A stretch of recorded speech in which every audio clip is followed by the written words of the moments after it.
Teachers. What was the worst thing a substitute teacher did while you were gone? Story 1. When I was in high school, there was this sub that would sleep. He would literally introduce himself, pull out his hearing aid, and knock out. There was also the substitute who wouldn't let us do any work. She would start class, tell us what our teacher left us to do, but then before starting, she would introduce herself. This includes 40 minutes of talking about her entire life and showing us pictures of her cats, and she would chastise you for being disrespectful if you did anything but listen to her. My teacher came back the next day and was like, "Why didn't any of my classes get anything done? Why is it always those crazy cat ladies?" But honestly, when I was in school, I'd much rather look at cats than to do a 4,000-word essay on where all the mismatched socks go. Story 2. Not a teacher, but a student with a story nonetheless. Meet Mrs. Hostess. Fake name, obviously. Every time my 8th grade history teacher was out, Mrs. Hostess would usually sub for him. Not sure why, because she subbed for other classes too. But all the incidents of note happened when she subbed for history. 1. There happened to be a girl in the class who shared a name with an Irish folk song. Every time Mrs. Hostess took attendance, when she got to the folk song girl, she sang the whole song, every time. 2. The history teacher kept candy and snacks on his desk, lollipops that he'd hand out for correct answers or just because, some leftover Halloween candy, the Twinkie. The Twinkie was not an ordinary Twinkie. The Twinkie was an experiment in processed food. This Twinkie was still in its original individual packaging and looked normal at first glance, but was actually 3 years past expiration and rock solid. The history teacher demonstrated this by standing in the Twinkie during one of the first weeks of classes. All said to say, this is a thoroughly inedible Twinkie. So Mrs. Hostess subbed again, and we knew she discovered the lollipop stash because she was openly eating them during class. But it wasn't until the next day that our history teacher opened his desk drawer to find that the Twinkie was gone. This woman ate an expired, solid Twinkie, as well as literally all the food and candy in the teacher's desk. Story 3. I had a substitute teacher in my high school French class show a movie that was straight up softcore corn. I tried to explain that since it was in French, it was artistic. It was equally frustrating because while I wanted to see tatas, I also couldn't stop reading the subtitles because I had to understand what they were saying. The teacher did not come back the next day. Wonder how the conversation went with the principal. "Sir, do you plead guilty to indecent exposure?" "No, I plead guilty to being artistic." Story 4. Back in year 2, I had super bad growing pains. Like couldn't walk, move, or anything. Like I needed a wheelchair badly. My school was gearing up for sports day, so they had year levels take turns walking the oval to win points for their house. 1 lap equals 1 point. My teacher was lovely and either let me sit out or let the older kids push me so I could still win points and get some sun in the winter. Well, my teacher was away for a week, I think, and we had this sub come in, and it happened to be the day it was my class's turn to walk the oval for an hour. So I put all my things down, walked over to my wheelchair at the back of the room, and sat down so my friend could wheel me.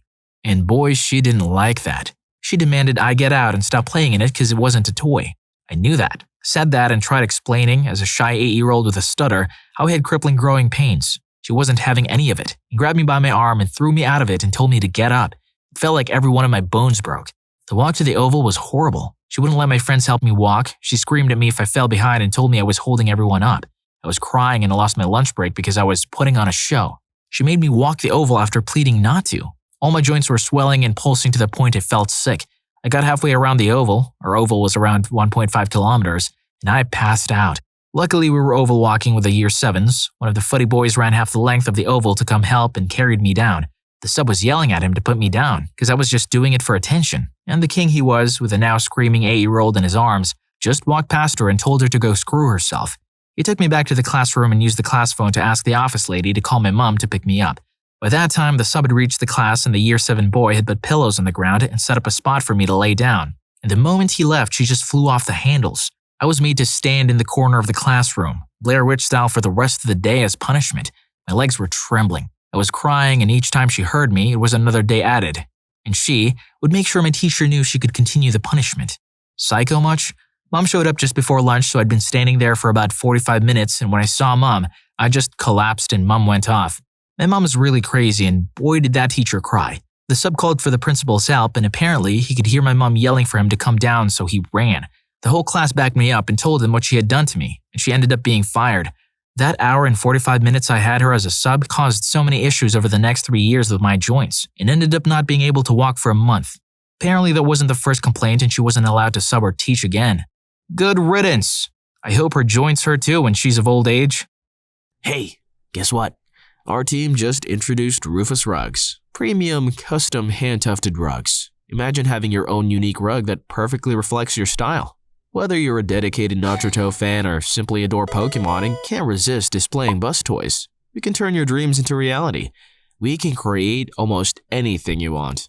Don't wait. Dive deeper into the world of Rufus Rugs by clicking the first link in the description. Story 5. Not a teacher, but in 9th grade, my Algebra 1 teacher had her baby early in the year, so she was gone till the last month or two of the school year. The sub was a former teacher, so you'd think she'd be a great sub. Nope. She hyper-focused on 3 to 4 out of the 28 students in the class and just taught them while completely ignoring the rest of us. She'd pass out a worksheet, then go to her student and never acknowledge us again till she dismissed us. Never checked homework, never acknowledged us. If anyone outside of her favorite student raised their hand or spoke up, they were ignored, etc. Which went about as well as you expected with a bunch of 14 to 15-year-olds. That class was just wild. The kids who actually stayed in the classroom anyway, it was a mess. I'm actually surprised we weren't reported or visited by the teachers on either side of us for how loud we were. After several months with this lady, the vice principal was walking around randomly, checking classrooms, and walked into our crap show Algebra 1 class. He lost it. Yelled at all of us to sit down and shut up, which she also didn't acknowledge, demanded she leave and sat with us the rest of the period. Never saw her again, and had maybe 6 to 7 different subs after her. 2 weeks after this, our regular teacher came back. When she realized we had learned nothing and learned the extent of how useless this lady had been, she started tearing up. I passed the classroom on the way to the bathroom during the next period and saw her sobbing at her desk. A friend of my mom's worked at the central office where they assigned or organized the substitute teachers, and that lady was permanently taken off the substitute list. I don't know how a lot of subs get away with this. I had an awesome sub when I was in high school. It was always cool and funny. He taught us how to make fire using fuzz from our clothes. Pretty awesome memory. Story 6. Not a teacher, but I know this was a disaster for my teacher. We had been studying Romeo and Juliet and West Side Story, and our teacher had created a very comprehensive exam where we would be asked to compare and contrast characters, situations, and themes of the two as answers to some very specific questions. He had spent countless hours ensuring that it was fair and complete. We were going to have the exam the following Monday, and he was taking Friday off. So he told us that in addition to the weekend, we should also use Friday's class to prepare for the exam. His instructions to the substitute were likely something like, "Tell him to prepare for the exam. They already know what to do." She marched in and shouted, "Prepare for an exam," and proceeded to hand it out. Of course, we protested, but what substitute hasn't heard? We're not supposed to get the exam today, from a class at one time or another? When Monday came, the teacher was devastated. He could not count the scores. He wouldn't even attempt to grade it. It did not feel right giving the exam now that we had seen it. All the work he put into it and all the insight he suspected he might gain from scoring it were lost. Instead, we spent the day reviewing what we could have, should have, would have answered. As you can tell, I could really feel his pain. This makes me really sad for the teacher. He sounds like one of the good ones. Story 7. A few of the periods I taught were co-teach classes where a percentage of the students in the class of special needs, but can work well enough in a general population classroom with assistance from a special education co-instructor. These classes were often very rewarding to teach, but one downside of teaching that population from a logistical standpoint is that I was often required to attend ARD meetings. Basically, every special education student has a meeting about twice a year, sometimes more frequently depending on need, where administrators, teachers, counselors, parents, or guardians, and the student themselves all get together to go over their status and review the various educational accommodations the student is receiving to determine what may or may not need to change to best suit their needs. I didn't have a problem with attending these meetings per se, but because they only take about one period and several teachings are rotating through various meetings over the course of a day, the school had devoted ARD subs, who were more akin to babysitters, at best, than substitute educators. That means that during that one period, hell can randomly break loose. One year I had a tough student who had some serious attitude problems, but was a good person underneath it all, and with whom I've done a lot of work with to improve her engagement and interest in my class. About halfway through the year, I got called for an ARD meeting during the period I had said student. In my absence of about 45 minutes, the sub decided to pick a petty argument with my kid, who was rightfully offended but unwisely overreacted and escalated things to making threats and nearly coming to blows with the sub to where she ended up with in-school suspension for a while. Getting the story from all parties and witnesses involved later, it's pretty clear the sub was to blame, and the kid who I'd worked so hard with was back at square one. I eventually got her back on track, and she ended up with one of the highest grades in my class at the end of the year, but I could only imagine how much better she could have been without the setbacks and the amount of trust in the adult she'd lost. What a total tool. What kind of sub would pick fights with special needs kids? Must be frustrating to lose all that progress, but at least she's back on track. If you're not a tool like this sub, hit the like button and subscribe to the channel. Now back to the videos. Story 8. I'm a little late to the party, but here it goes. I had a grade 1 class last year and one student had diabetes. Let's call him Adam. So Adam had a cell phone that beeps when his blood sugar is too low or high. It's connected to the monitor in his arm or hip. The cell phone has no other uses, no apps, no data, not connected to the school Wi-Fi. The substitute saw his phone on his desk and promptly took it away as per the no devices rule. During gym class, an EA, educational assistant, comes in to make sure everything is okay, and Adam is visibly ill, pale and sweating, the whole work. Luckily, this EA knows Adam's medical plan, instantly asks Adam for the phone, and he explains that the substitute took it away in the morning. The EA then loses it on the substitute demanding the phone. The substitute called in the principal to reprimand the EA, then reprimanded herself as obviously she did not read the student's safety plans. She was asked to leave and the principal taught the class the rest of the day. Adam was fine, drank a couple juice boxes and had a granola bar. Mom picked him up shortly after. Scary part is that Adam was so obedient he didn't sass the sub. That's crazy. I would have made a scene. When politeness will you. Story 9. Had a sub who somehow allowed a last period class of freshmen to convince him that they were not supposed to be working on the packet that I left for class, which every other class that day had been working on, because they had already finished it, and told him they were supposed to be watching a movie. He went to the library to get the movie, leaving the class unattended. Promptly, a dance party broke out involving dancing on the desks. My department chair's classroom was next door, but as she taught AP government to seniors, she was able to leave them to come next door and try to figure out what the hell was going on. No sub. She calmed the class down and into the seats and into the worksheets and called the principal, who met the sub on his way back from the library and told him he could go home. My chair also found that it would be appropriate to basically call me and blame me for this while I was sick at home. I don't teach anymore. I mean, packets were not a great emergency sub plan, but what can you do? They could have played Heads Up 7-Up for all I cared. They were a handful in the best days. Freshmen after lunch during the last period of the day are a situation. Sub got trolled hard. Brings back memories. Things that went on in high school were crazy. Story 10. Not a teacher, but I vividly remember one incident of having a substitute in kindergarten. I had a cut in my toe and had been prescribed an antibiotic. That morning was the first time I took it. We were sitting on the floor for a roll call, and I remember this burning pain in my abdomen, and she told us to get up and go to our desks. I tried to get up only to realize I couldn't move and just laid back. The sub was a total cow, and I remember she was always really mean. Anyway, she starts yelling at me for being attention-seeking and basically tries to pull me up. I'm in so much pain I start screaming, and one of the teachers from the classroom next to ours comes, realizes I'm not faking it, and calls an ambulance. Long story short, I'm terribly allergic to penicillin and my kidneys are failing.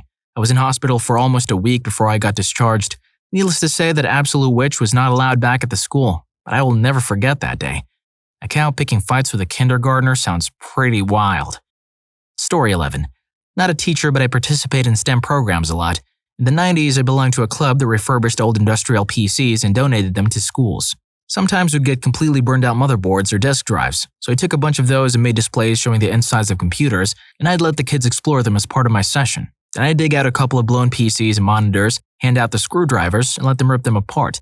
Yes, I was always careful around the old tube monitors. Once they were done, I'd let them pick apart if they wanted to take home. The younger kids especially loved this, and frequently I'd see some kids take home a hard drive controller or a graphics card like it was a real treasure. I even made the local news with my program. That's the thing about living in a small city. Eventually everyone makes the news. So one day I went in to do my lesson at a high school. I think freshman or sophomore science class.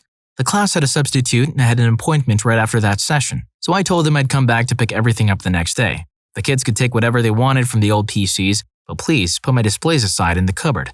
Next day I came by and all my displays were still out and they were completely trashed. Worse yet, the sub's attitude was, well, kids will be kids. That was the last session I did, ever, for that program. Story 12.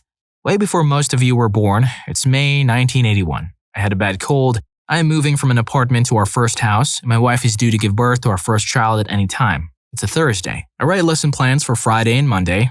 Remember, these are the days before cell phones or email. The plans are left in the front table of my classroom. Friday and Saturday are moving days. The new house is filled with boxes. We can't find anything. Sunday morning, my wife goes into labor. By Sunday night, our beautiful baby was born. Since I had left plans for Friday and Monday and informed the office I would let them know Monday of my plans for Tuesday, I wasn't worried about my classes. But on Monday morning, the phone rang in my wife's recovery room. It was the principal, telling me the sub had bailed because whoever had subbed on Friday had thrown out the lesson plans, not realizing they were to be continued on Monday. The Monday sub, probably rightly, refused to work without plans. I didn't know the sub on Friday wasn't going to stick around for Monday. Again, with no email option, I couldn't just send new ones. The principal demanded that I return to school. The school was in a rural small community about 25 miles from the city where we lived and where the hospital was located. He wouldn't hear of me just telling him what the plans were to be. He demanded again that I drop everything and get down to school, which I did. Someone else later that day picked up my wife and son and drove them home to our house full of boxes. so I didn't get to have that experience. The principal called me into his office and lectured me. He said, "My wife had breast cancer surgery. You know what I did? I dropped her off at the hospital door and came to school because that is my job. I expect nothing less from you." Needless to say, we never really got along after that. I am thankful that he retired after a few years after that, and I went on to teach until 2008 and had a very good career. But it would have been much better if that substitute teacher had not thrown out my lesson plans that Friday afternoon. Yup, that principal seems like a real peach to work with. And damn that sub. Story 13. The first year I taught 5th grade, I really wanted to do something special for my students before Christmas vacation. I spoke with my team and we came up with the idea to make every student a personalized Christmas ornament. We were going to surprise them by displaying the ornaments on a Christmas tree the day before vacation, and they would be able to take them home. I was gone for a department thing the day before we were going to set up the tree, and one of the least liked subs was scheduled for my class. Since I had stored all the ornaments in my closet, I simply asked if the students needed any supplies. Make sure to get them yourself and not let them see the surprise. The thing about the sub, and the reason she wasn't liked, was that her first line of defense was always threatening to take away something from misbehaving. Recess, free time, lunch, etc. I think you know where I'm going with this.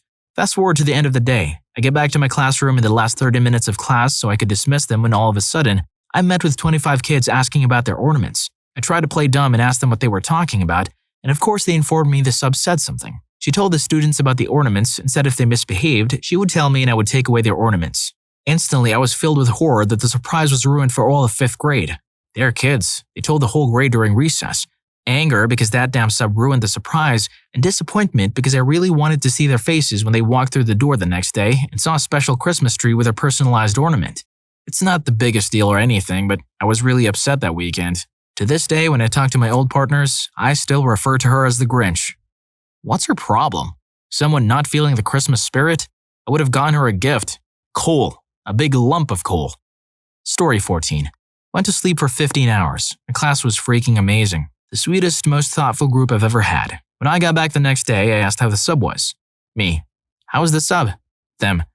He was fine. He kinda took a nap for a while. Me. What? What did you guys do? Them. Worked quietly so that we wouldn't wake him up. Eventually, we ran out of work, so we just had silent reading. Me. For how long? Them. From when we started working until it was time to go outside. Me. That's a really long time. Look, I'm glad that you guys were so thoughtful, but if something like that ever happens again, please wake the sub up. It's not safe for the sub to sleep. He needed to be awake in case something happened. Them. We would have woken him up if we really needed to, but we also figured he probably really needed the sleep. Seriously, the sweetest class ever.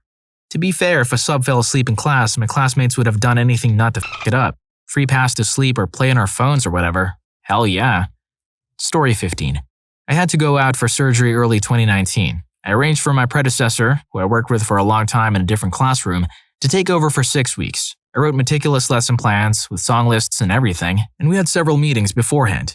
First week, my daughter, I teach in a small district, I teach both of my kids, comes home and is singing freaking Baby Beluga in the shower. My sub's favorite song to teach, a song not anywhere in my list. Apparently my entire lesson was scrapped and she spent the whole class teaching this song. So the worst thing that friend of mine did was to teach my kid a song she tortured me with for weeks. I found out later she didn't follow any of my lesson plans, which is a pretty common thing no matter what one teaches. Yeah, she's still my friend. No, I do not request her as a sub anymore. If you've made it this far, I hope you enjoyed the video. And if you did, you'll surely love Teachers Share the Smartest Way of Cheating They've Ever Seen. I'm using Story 3 in my next exam. Catch you on that video.